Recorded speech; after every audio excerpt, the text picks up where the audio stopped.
வணக்கம் மக்களே, வணக்கம். சற்று முன் கிடைத்த ஒரு முக்கியமான அதிர்ச்சிகரமான பரபரப்பான தகவல். சற்று முன் கிணற்றில் சிக்கிய 300 கோடி, வசமாக சிக்கிய திமுகவின் முக்கிய புள்ளி. இதை பற்றின முழுமையான தகவல் தான் இந்த ஒரு வீடியோவில் நம்ம தொகுப்பாக பார்க்க போகிறோம்.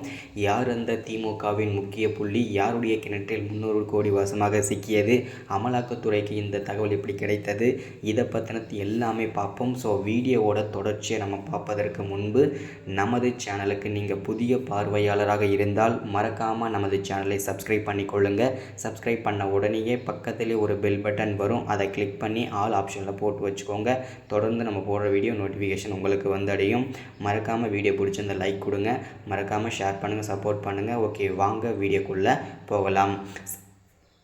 சற்று முன் கிடைத்த ஒரு முக்கியமான அதிர்ச்சிகரமான பரபரப்பான தகவல் என்ன அப்படின்னா, சற்று முன்பு கிடைத்திருக்கக்கூடிய சில நொடிகளுக்கு முன்பு கிடைத்திருக்கக்கூடிய தகவல் என்ன அப்படின்னா, கிணற்றில் சிக்கிய 300 கோடி, வசமாக சிக்கிய முக்கிய புள்ளி திமுகவோட. யார் அந்த முக்கிய புள்ளி அப்படின்னு பார்த்தீங்கன்னா, வேறு யாரும் இல்லைங்க, திமுகவின் முக்கிய பொறுப்பில் இருக்கும் அமைச்சர் தான் உதயநிதி அவர்கள். இவருடைய பண்ணை வீட்டின் கிணற்றில் 300 கோடி வசமாக சிக்கியிருக்கு. அமலாக்கத்துறைக்கு இரகசிய தகவல் கிடைத்தது. அந்த இரகசிய தகவலின் அடிப்படையில் சோதனை மேற்கொண்ட போது இந்த 300 கோடி கிணற்றுக்கு அடியில் இரகசிய அறை வைத்து இந்த 300 கோடியை பதிக்க வைத்திருந்திருக்கிறார் அமைச்சர் உதயநிதி. இதை அமலாக்கத்துறை 300 கோடியுமே அபேஸ் பண்ணியிருக்காங்க. அமலாக்கத்துறை அதிரடியான நடவடிக்கை எடுத்திருக்காங்க. இந்த 300 கோடியுமே முடக்கியிருக்காங்க. இந்த 300 கோடி எங்கிருந்து எதுக்காக வந்தது, இங்கே எப்படி பதிக்க வைக்கப்பட்டிருக்கு இந்த கேள்வி கேட்டபோது அவர் திக்குமுக்கா பதில் சொல்லியிருக்காரு. இதில் கண்டுபிடிக்கப்பட்டது என்னென்னா, இந்த 300 கோடியுமே பார்த்திங்கன்னா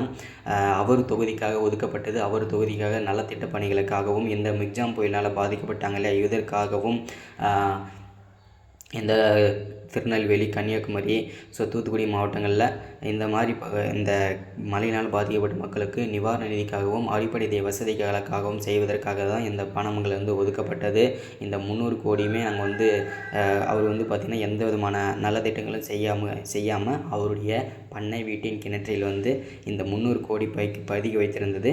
அமலாக்கத்துறைக்கு இரகசிய தகவல் கிடைத்ததுனால அவங்க அதிரடியாக சோதனை மேற்கொண்டு இந்த 300 கோடியுமே முடக்கி வச்சுருக்காங்க. இதனால் பார்த்திங்கன்னா முதல்வர் ஸ்டாலினுமே அதிர்ச்சி நிலையில் இருக்கிறார்.